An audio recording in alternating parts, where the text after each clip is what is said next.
Hey there, this is Mr. Potler back for another Scratch lesson, and in this one, it's something for Valentine's Day. We're going to make a little dropping and catching game, and you can check out the other video to see what it finally will look like if you want to check it out before. But I've already started a few things, and you can totally do this, I'm sure. I've got the background, I've got a bowl. You could use something better than a bowl, maybe if you get it something from the internet, but I'm just trying to use things from scratch in this case. And then we have some hearts that are going to be dropping, and we'll be adding to that later on, some bad things. But right now, the hearts are good.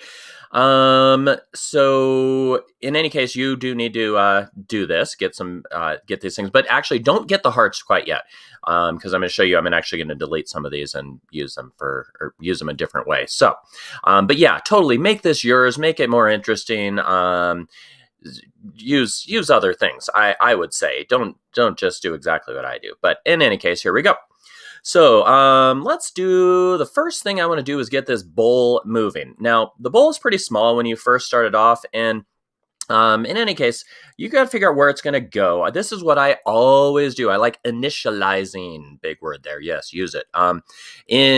So with any sprite, I'm going to figure out where it's going to go. So I'm going to put the bowl right down here. I'm going to put a little overlap because I'm going to make it bigger in a second too, but somewhere like that. And I'm going to start with a when flag is clicked. I just think this is the easiest way to start anything. And then with the initializing, the whole idea is I want it to always start there. So I'm going to go to the motion. I'm going to go to because I have moved it. These are the coordinates of the bowl right now.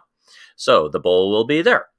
Now, the other thing I do want to make it a little bit bigger. Now, I could make it bigger over here, but let's go to looks and let's say set size to, let's try 150.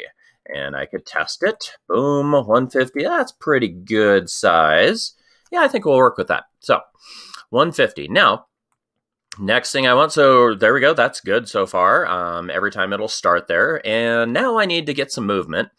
So I could, I haven't done anything here, so I'll just use this.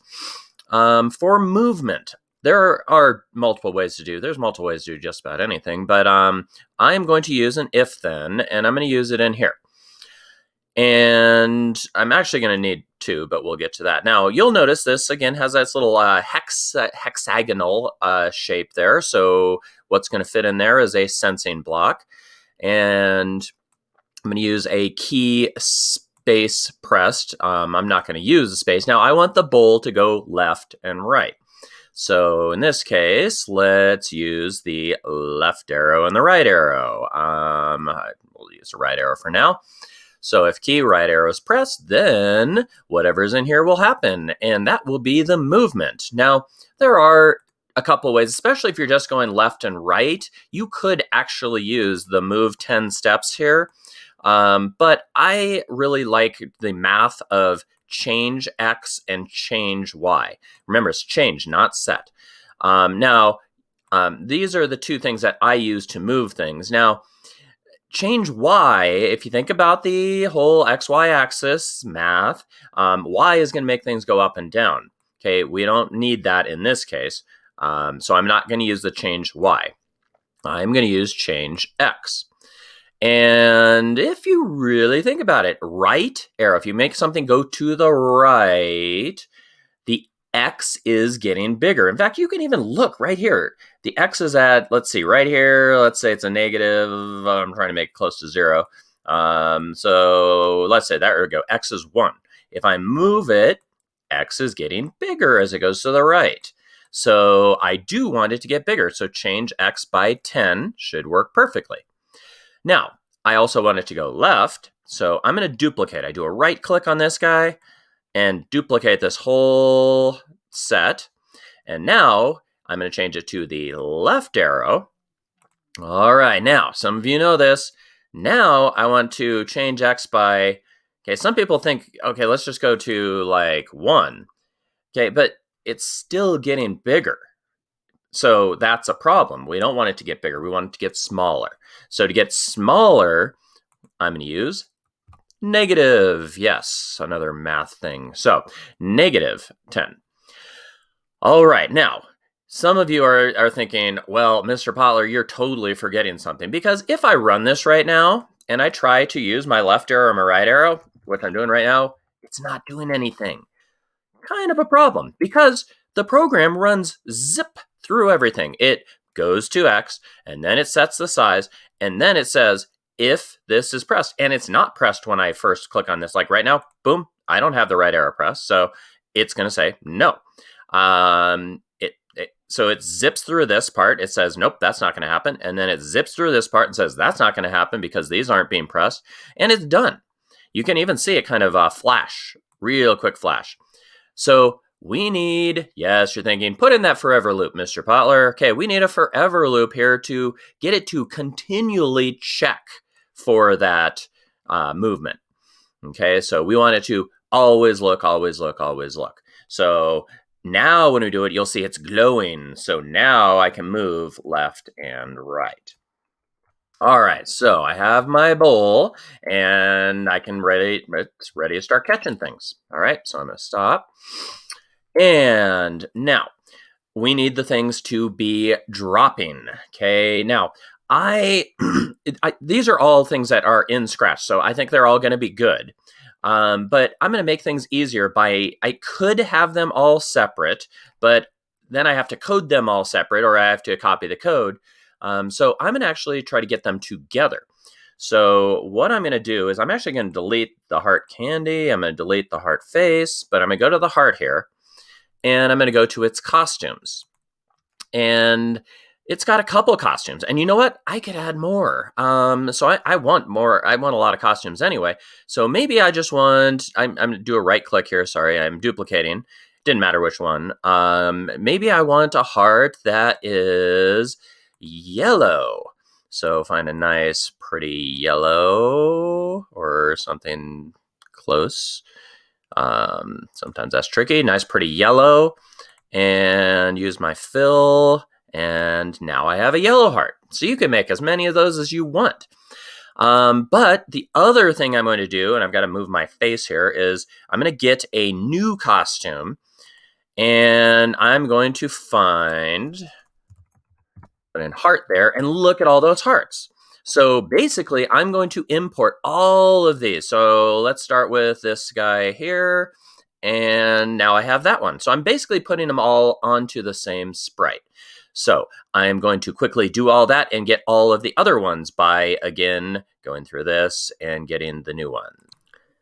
All right, I got them all. So look at all that. I have 1, 2, 3, 4, 5, 6, 7, 8 different sprites there. And again, you could duplicate and make more for any of these, or if you just want to change the color, like this sweet doesn't show up that well.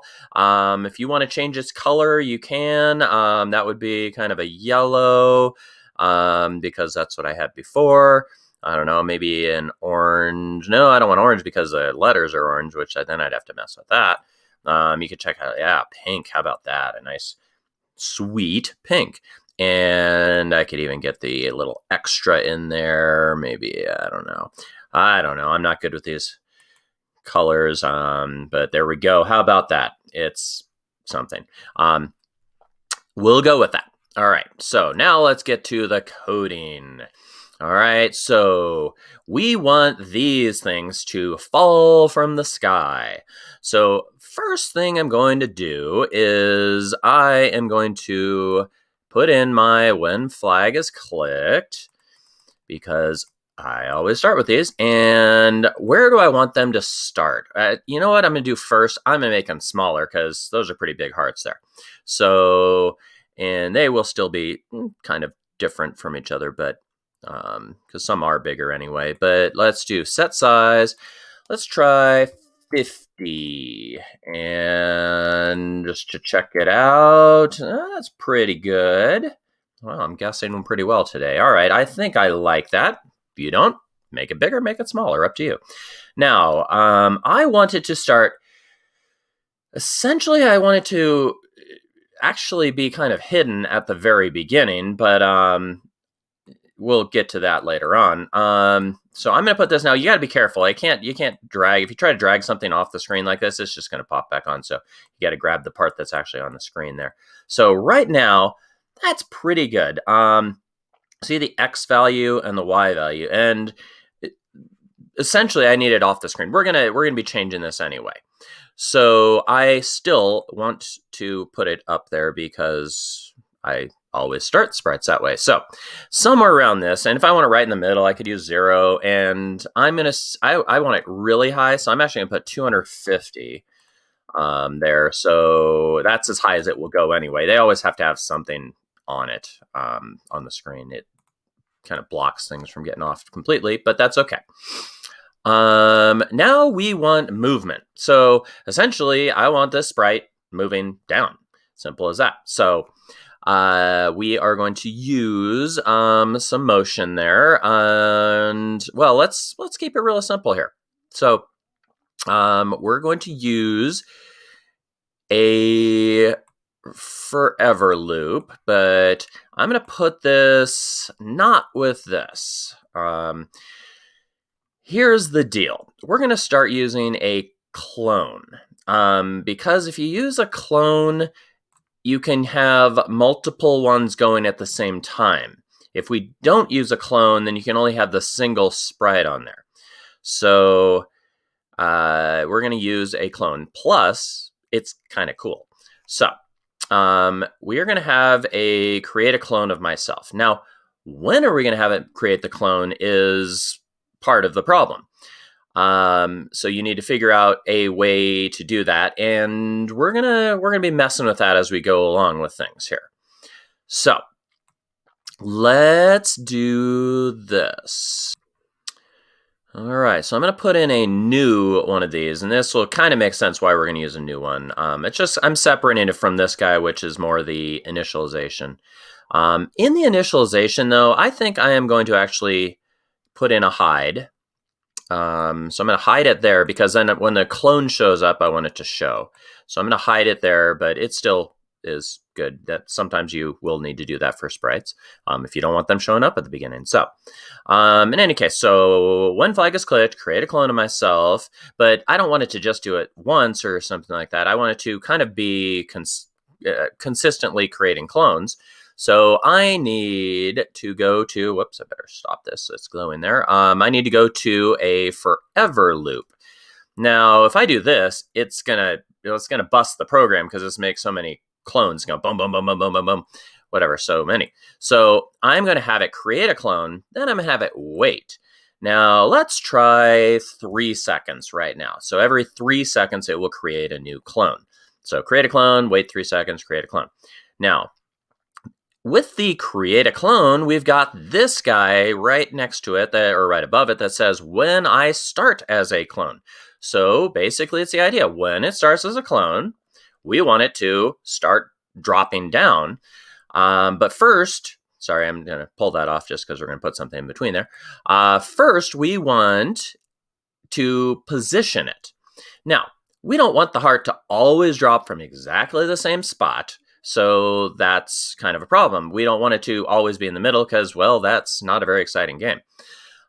We want it to start from different places. So we're going to use random numbers, okay? Love random numbers. So let's figure out how we're going to do this. The X value, the left or right, is going to be our random number. The Y value will not be. So let's just put in a motion block here, which the go to, this is where it's going to start.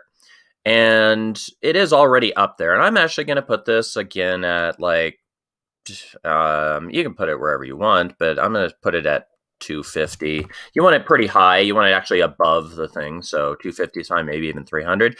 But here's where you want the random, is the X. Now, X can go anywhere from basically way over here. You see my X is at 232. It basically goes to 240 and negative 240. Now, you may not want it to be all the way on the edge. So let me go back to the heart. So let's figure it out. So we're going to go to operators. Yes, this is the math stuff. And this is your random number here. Pick random. So you're going to put this inside, see how it glows there, the X value. And we are simply going to say pick random. And we're going to say negative, I'm going to use 220. And I might make that bigger, to a positive 220. So basically it's going to randomly put it somewhere along there. And then we're going to get it to move down.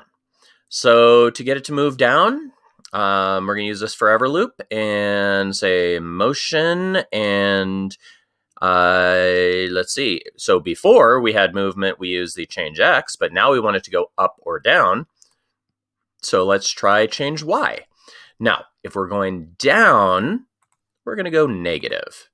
So negative 10. So let's see if that works. It should go pretty quickly there.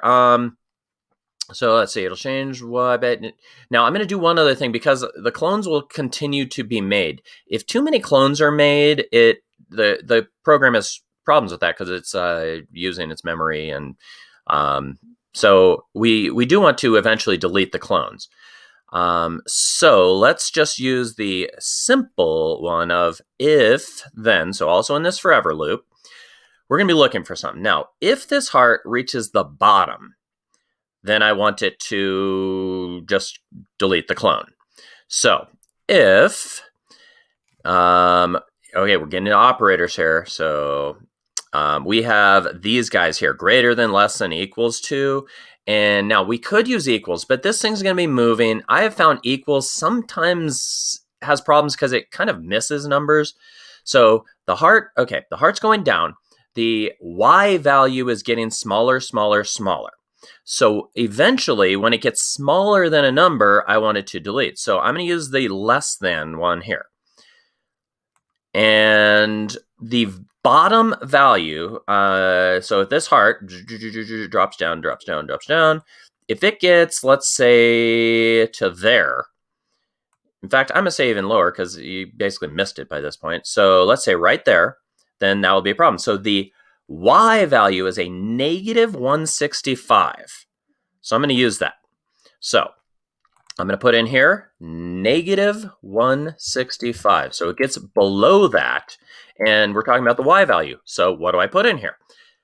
If you go way up here to motion, at the bottom of motion, there is a little thing called X position, Y position. How about that? And look at the shape. It fits right in there. So if the Y position is less than 165, then we want it to hide, so basically disappear. But there's also a very important thing that, again, I was talking about with the clones, that we want to delete this clone if that happens. That way it doesn't stack up with a bunch of different clones. So let's check that out. Boom, it's going, and wow, isn't that cool? Okay, debugging. Okay, I love debugging. So what is the problem? We don't see anything. And you can even look here. It's like got this, it's not even showing there. Okay, some of you are like, Mr. Potler, come on. You hid it here, but you never made it show anywhere. Okay, if you hide it, gotta make it show. So when it starts as a clone, let's make it show. So anywhere up here should be fine. Okay, let's try it again. All right, ready, set, go. Oh, look at that. And now you can see the speed also. At every 3 seconds, should be sending one down. So that's good. And look, it's deleting them, everything. I like it. Now, this is maybe too fast. I don't know. I think you could probably catch them. Now, obviously, I don't have anything to actually make a catch right now, but it's not too bad. We might slow it down a little bit. And how would we slow it down? Changing this value here. Okay, we have change Y by negative 10. Do you want it to go slower? Change Y by negative 5, because it does this much every time it runs the loop. So if you only change it half as much, it should go half as slow, or half the speed. Okay, yeah, I kind of like that a little bit better. A little more peaceful for Valentine's. All right, so we're we're going to stop this video at this point, but yes, there will be a whole nother video to continue this, as we are going to make it so we can actually catch the things and change them, and yes, there's more, so stay tuned.